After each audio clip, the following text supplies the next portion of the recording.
I'm watching.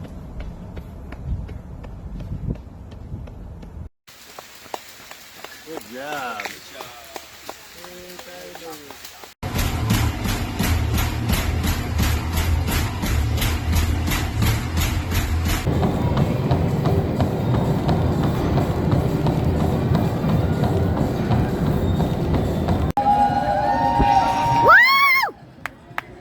Boy.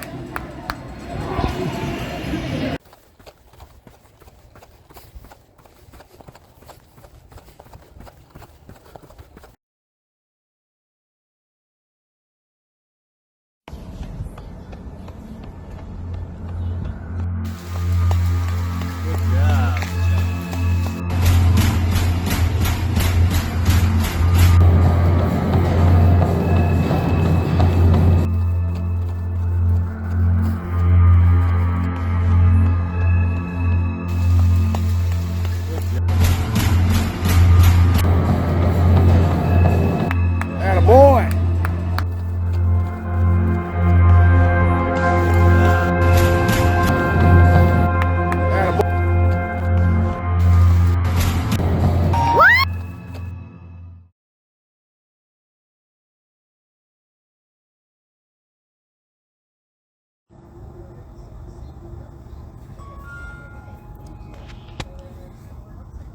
To be continued.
Once you're fully invested in the sport, it takes you over.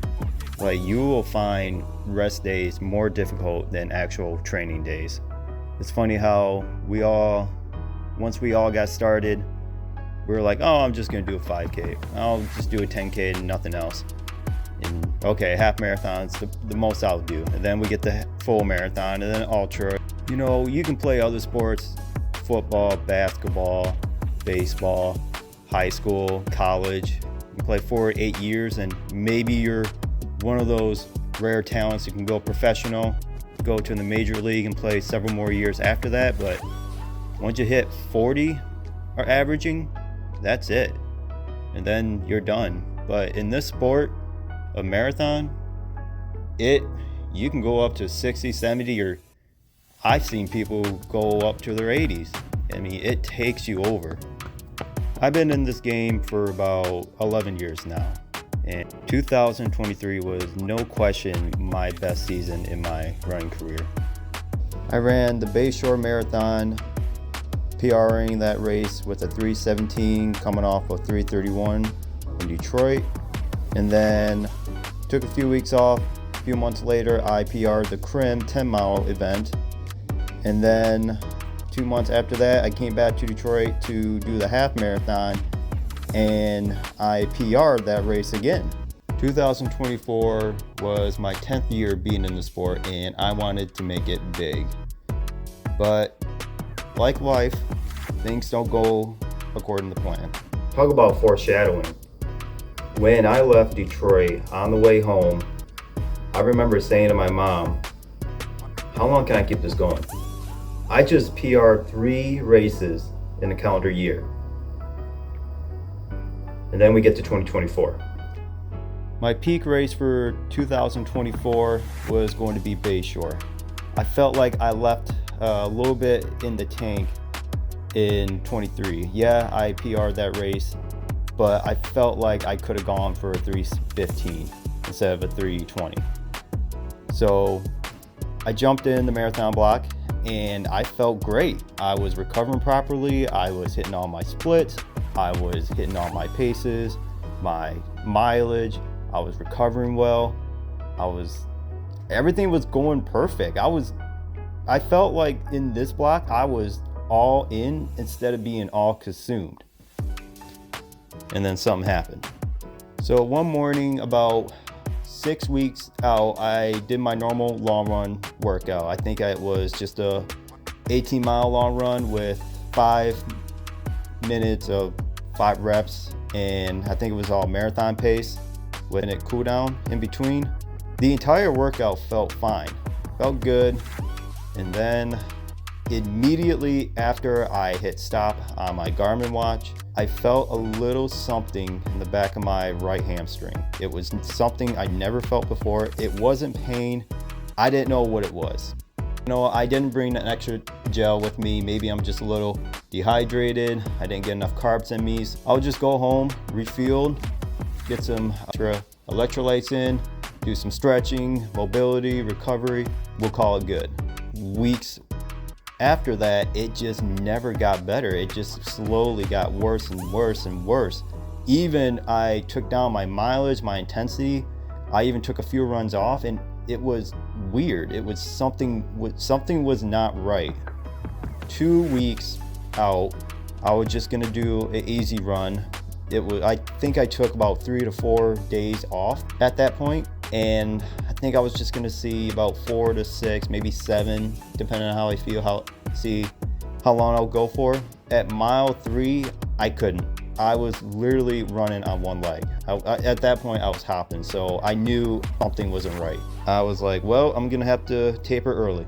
As you saw that clip of me getting my treatment done on my right leg last May of 2024, that's when I announced to all social media platforms where I was dropping out of the Bayshore Marathon.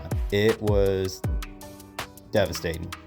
I have never once. So somewhere along the line, I ended up bulging my L3 disc, which was causing pain on my right groin down to my quad and a little bit in the back of my hamstring, which honestly felt like every time I walked, somebody was throwing a brick on my right leg.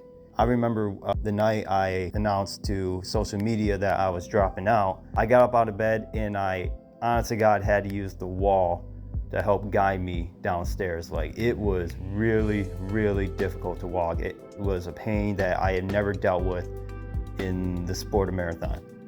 I took about 2 months off to get it healed up and did some exercises, recovery, and in the meantime, I did some cross training, elliptical, cycling, which gave me a time to reflect. And I did go up to Traverse City, the location where the Bayshore Marathon was held. It was rough. Like, you've invested all this time and money to see what your true potential is, and it just gets taken away. They say you don't know how good you have it until it's gone.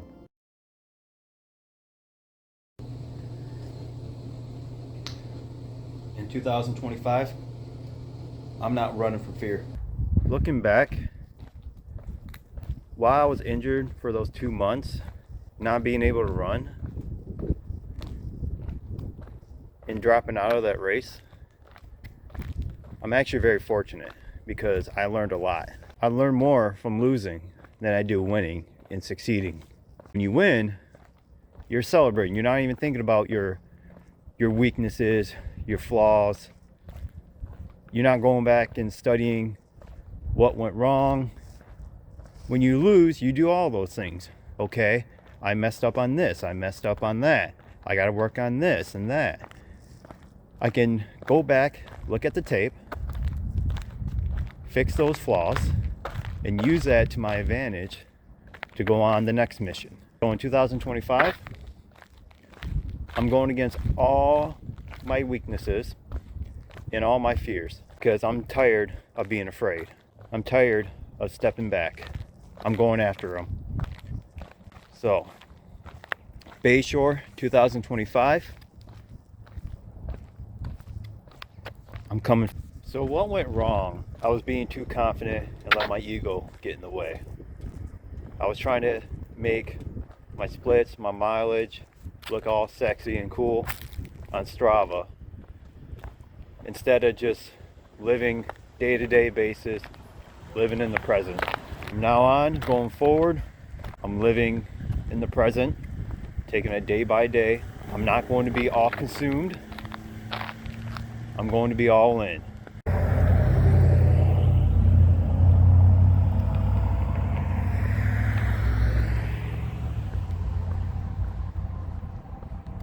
Is to go against your fears, and you can see what your true potential and even exceed them. So I hope you all come along, and we're gonna go through this together. There'll be bumps along the way, but train will never stop. It will slow down. We'll make some adjustments along the way, but we will never stop. 2025, unfinished business, Bayshore Marathon, Memorial Day weekend.